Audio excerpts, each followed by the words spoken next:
टाकायला लावलं. हां ते सगळं मुतचं सगळं साठलं. त्याला वारकावून काय सांगितलं होतं मी, तुमचे चेंबर करा आणि त्या वेगळ्या गटारला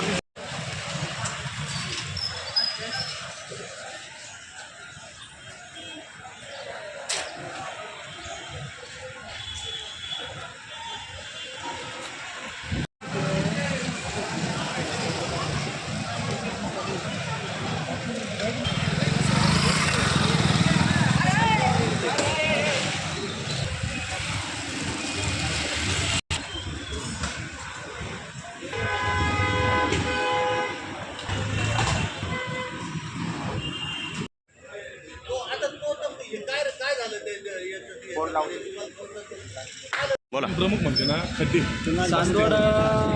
चांदवड शहरामध्ये रेनो कॉम्प्लेक्स ही खूप मोठी बाजारपेठ आहे. यामध्ये 400-500 लोक आज गाळ्याधारक आहे, व्यवसाय करत आहेत. पण चांदवड नगरपालिकेचं असलेलं दुर्लक्ष, त्यामुळे गटाराची व्यवस्था नाही आहे, ड्रेनेजची व्यवस्था नाही आहे, पाण्याची व्यवस्था नाही आहे. त्यामुळे इथल्या व्यावसायिकांना खूप मोठा त्रास होत आहे, दुर्गंधी पसरत आहे, साथीचे रोग पसरत आहे. याकडे चांदवड नगरपालिकेने लक्ष दिलं पाहिजे. जी काही चांदवड नगरपालिकेची टीम असेल त्यांनी येऊन तात्काळ यावर कारवाई केली पाहिजे. तर आमची मागणी आहे नगरपालिकेला, तर नगराध्यक्ष असतील तर बाकी टीम असेल त्यांची सर्व लोकप्रतिनिधी असतील त्यांनी तात्काळ रेनो कॉम्प्लेक्समध्ये येऊन या कामाची चौकशी करून कुठे गटार गेलेली आहे, कुठे चेंबर्स उघडे झालेले आहे, कुठे दुर्गंधी पसरलेले आहे, कुठे साथीचे रोग पसरत आहे, याची चौकशी केली पाहिजे. आणि या लोकांना खूप मोठा त्रास होत आहे. लोक आज याचा उद्रेक करत आहे. तुम्ही जर एवढी मोठी बाजारपेठ असून जर दुर्लक्ष करत असेल तर चांदवड नगरपालिकेचं काय लक्ष आहे चांदवड गावाकडे, हे बी याचा एक प्रश्न निर्माण होतो आहे आम्हाला. आणि खूप मोठ्या प्रमाणात साथीचे रोग तयार होत आहे. आज माझा एक मुलगा आहे दुकानामध्ये काम करणार आहे, त्याला डेंग्यू झालेला आहे, खूप त्रास होत आहे. आणि व्यावसायिकांची एकच मागणी आहे, नगरपालिकेने तात्काळ यावर कारवाई करावी, ड्रेनेज व्यवस्थित करावं. इथे चांदवड शहरातील सगळ्यात मोठं कॉम्प्लेक्स, तिथे जवळपास 300 गाळाधारक राहतात. आणि गेल्या 25-30 वर्षापासून या कॉम्प्लेक्सकडं कुणाचंही लक्ष नाही. कॉम्प्लेक्समधले रस्ते, एक मुख्य रस्ता आहे ज्याची उंची आहे इतकी आहे की तिथं पाणी दुकानात येतं खाली. दुसरा प्रॉब्लेम आहे की बाकीच्या भागामध्ये कुठेही मूलभूत सुविधांचा अभाव आहे. पाण्याची पाईपलाईन दिलेली आहे पण जुने जे चेंबर लाईन्स आहे, आज ज्या समस्येसाठी आपण इथं आलो आहे ती मुख्यतः या चेंबरमधून दुर्गंधी पसरलेली आहे. ते चेंबर साफ करणं जरुरी आहे. त्या चेंबरला नवीन डिझाईन करून त्याचं मेंटेनन्स करणं जरुरी आहे.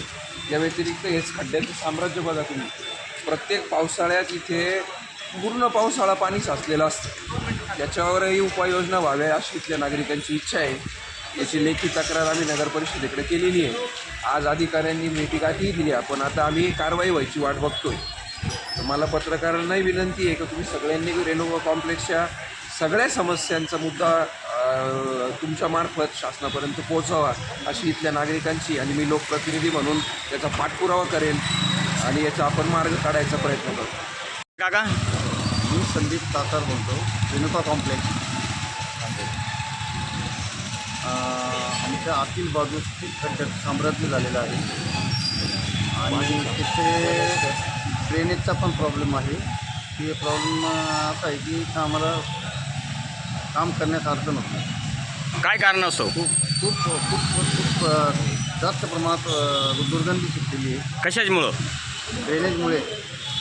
जो ड्रेनेज आहे ना तो दूषित झाल्यामुळे ती दुर्गंधी सुटलेली आहे. तर त्याच्यावर काहीतरी उपाय करावा. उपाय करण्यासाठी तुम्ही कोणाला काही संबंधित विभागाला काय तक्रार केलेली आहे का? आम्ही आता नगरपरिषदेला तक्रार करत आहे.